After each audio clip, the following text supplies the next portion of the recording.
अचम्म के कुरामा लाग्छ भन्दाखेरि हाम्रा युवाका अभिभावकहरूलाई देखेर मलाई अचम्म लाग्छ के कुरामा भन्दा म आफ्नै देशमा के गर्छु, म सक्छु, सके उद्यम गर्छु, नगरे जागिर गर्छु, केही न केही गर्छु र आफ्नै देशमा गर्छु भनिराख्दाखेरि हाम्रा अभिभावकहरूले हामीलाई हैन बस्नै हुन्न यो देशमा केही छैन भन्ने एउटा मेन्टालिटी जसरी हाम्रा अभिभावकहरूले लिएको छ त्यो कुरालाई परिवर्तन गर्नुपर्छ। हेर्नुस् है, किन परिवर्तन गर्नुपर्छ भन्दाखेरि जबसम्म हामी हाम्रा छोराछोरीलाई आफ्ना मान्छेलाई यी कुराहरू भन्छौँ र आफ्ना विचारहरूमा यो कुराहरू खेलाउँछौँ नि, आफूले त केही गर्न सकेन आफ्ना भावी सन्ततिलाई पनि हामीले मौका दिइरहेका हुन्न कि यो कुराहरूमा हामीले सोच्नु पर्दैन। हामी लाखौं खर्च गर्न तयार हुन्छौँ हाम्रा युवाहरूलाई बाहिर पठाउन, त्यसको तपाईको 10% मात्र, धेरै पर्दैन 10% मात्र तपाईले कुनै पनि उद्यमशीलतालाई लगानी गर्ने हो, कुनै पनि सेक्टरमा त्यो पैसा लगानी गरेर तपाईको पहिलो चरणमा तपाई अगाडि बढ्ने हो भने नेपालमा जस्तो सजिलो, नेपालमा जस्तो मौका विश्वमा कहीँ छैन भन्छौँ कि हामी। त्यही भएर अब अभिभावकले पनि सोच्नुपर्छ, युवाले पनि सोच्नुपर्छ यी कुराहरूमा। किन सोच्नुपर्छ भन्दाखेरि हाम्रा देश हाम्रा पुर्खाले जसरी बनाए नि, अब यो देश रहे मात्र हामी रहन्छौँ र यो देशमा तपाई हामी रहे मात्र यो देश रहन्छ। यी कुराहरू चाहिँ तपाई हामीले बुझ्नुपर्छ, अबका युवाहरूले बुझ्नुपर्छ। जब यी कुराहरूको संकल्प लिन्छौँ, आफ्नै देशमा कर्म गर्छु भनेर सोच्छौँ नि, अनि धेरै कुराहरू हामीले गर्न सक्छौँ। अनि गिन्ती मौकाहरू छ, बाटैभरि मौकाहरू छ, तपाईले गर्न चाहनु मात्र पर्यो। तपाईले त्यो प्रयास जब गर्नुहुन्छ नि, अनि तपाई अगाडि बढ्न सक्नुहुन्छ। यी कुराहरूलाई, यी समाजका विचारहरूलाई परिवर्तन गर्नुपर्छ। अबको युवाहरूले आफ्नै देशमा कर्म गर्नुपर्छ।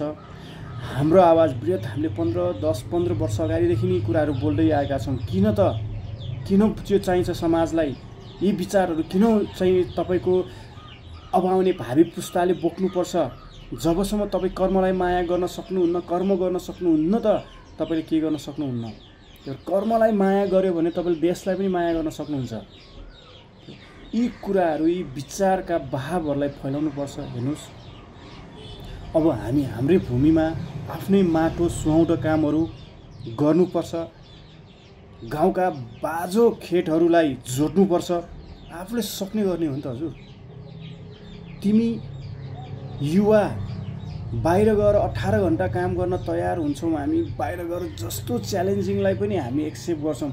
आफ्नै देशमा बसेर तिमी काम गर्नलाई लजाउँछौ।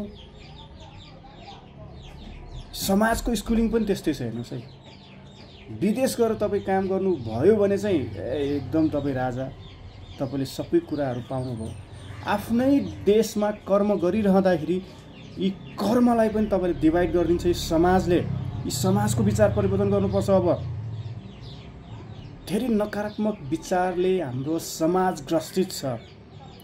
यो समाजलाई परिवर्तन गर्नलाई अब एकजुट हुनुपर्छ। तपाईको ठाउँमा तपाईँ उठ्नुहोस्, हाम्रो ठाउँमा हामी गर्छौँ। जस्तो सुकै च्यालेन्जिङलाई हामी एक्सेप्ट गर्छौँ। आफ्नै भूमिमा आफ्नै देशलाई माया गरेर। कसैले समाज र देशलाई टुक्राउन चाहिरहेछ भने तिनीहरूलाई खबरदारी गर्नुपर्छ हामीले। जबसम्म तपाईँ हाम्रा यी विचारहरूलाई हामीले बहन दिन्न, विचारलाई उत्पादनमुखी कुरामा लगाउँदैन नि, तपाईँको विचार पनि कहिले पनि उत्पादन हुँदैन। विचार पनि नयाँ उत्पादनहरूलाई तपाईँ माटो सुहाउँदो प्रकृतिसँग तपाईँ खेल्नुहुन्छ, उद्यम गर्नुहुन्छ भने तपाईँको विचार पनि नयाँ आउन थाल्ने हो नि त। त्यही भएर हाम्रो समूह या मैले गर्ने कर्म, मेरो समूह जति पनि मसँग जोडेको छ, हामी सबै उत्पादनमा जोडेका छौँ।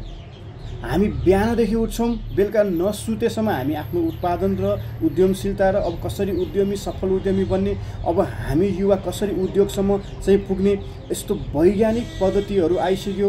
कसरी यी कुराहरू टेक्नोलोजीसँग चाहिँ हामी एकताबद्ध भएर अब नयाँ युवालाई आफ्नो चाहिँ यी कुराहरूमा ढालेर कसरी लग्न सकिन्छ र आफू कसरी जान सकिन्छ भनेर हामी यी कुराहरूमा कल्पना गर्छौँ र यी कुराहरूमा आफ्नो दिनचर्याहरू बिताउँछौँ।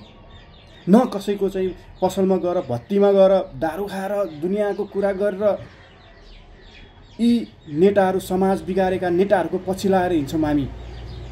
हाम्रो उद्देश्य भन्नु नै अबका समाजमा युवाहरूको विचारलाई चेतनासँग जोड्नु, हरेक सही र गलतलाई छुटाउन सक्नु र अबको युवाहरू हरेक घरका युवाहरू उद्यमसम्म जोडेको होस्। एक घर एक उद्यमी बनाउँछौँ हामी भनेर लागि परेका छौँ।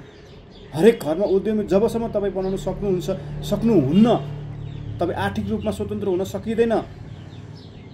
हामी हरेक कुरा गर्नलाई आर्थिक चाहिन्छ हामीलाई। ती आर्थिक भएन भने हामी आर्थिक रूप कसरी हामी स्वतन्त्र हुन सक्छौँ त आर्थिक रूपमा? जबसम्म तपाईँ आर्थिक रूपमा स्वतन्त्र हुन सक्दैनौ भने हाम्रो घर परिवार देशलाई कसरी आर्थिक रूपमा हामी स्वतन्त्र बनाउन सकिन्छ त? यी कुरामा कल्पना हामी नगरेर, ती कुराहरूमा कर्म नगरेर हामी अरूको लैलैमा लाएर समाजलाई विभाजन गर्नेतिर लाग्ने कुराहरूतिर हामी प्रोत्साहन भइरहेछौँ। वाइ किन यस्तो हुन्छ त? हामी किन भन्दाखेरि हाम्रो विचार छैन, आफ्नो सो विचार छैन। हामी कसैको दास भयौँ। जसरी नेताहरू कार्यकर्ताहरू नेताको दास बने जस्तै, नेताहरू विदेशीहरूको दास बने जस्तै, यस्तै कुराहरूलाई तपाईँ हामीले सोच्नुपर्छ। हामी आफ्नो विचार आफै लिन सक्ने र आफ्नो घर परिवारलाई एउटा आर्थिक रूपमा स्वतन्त्र बनाउन सक्ने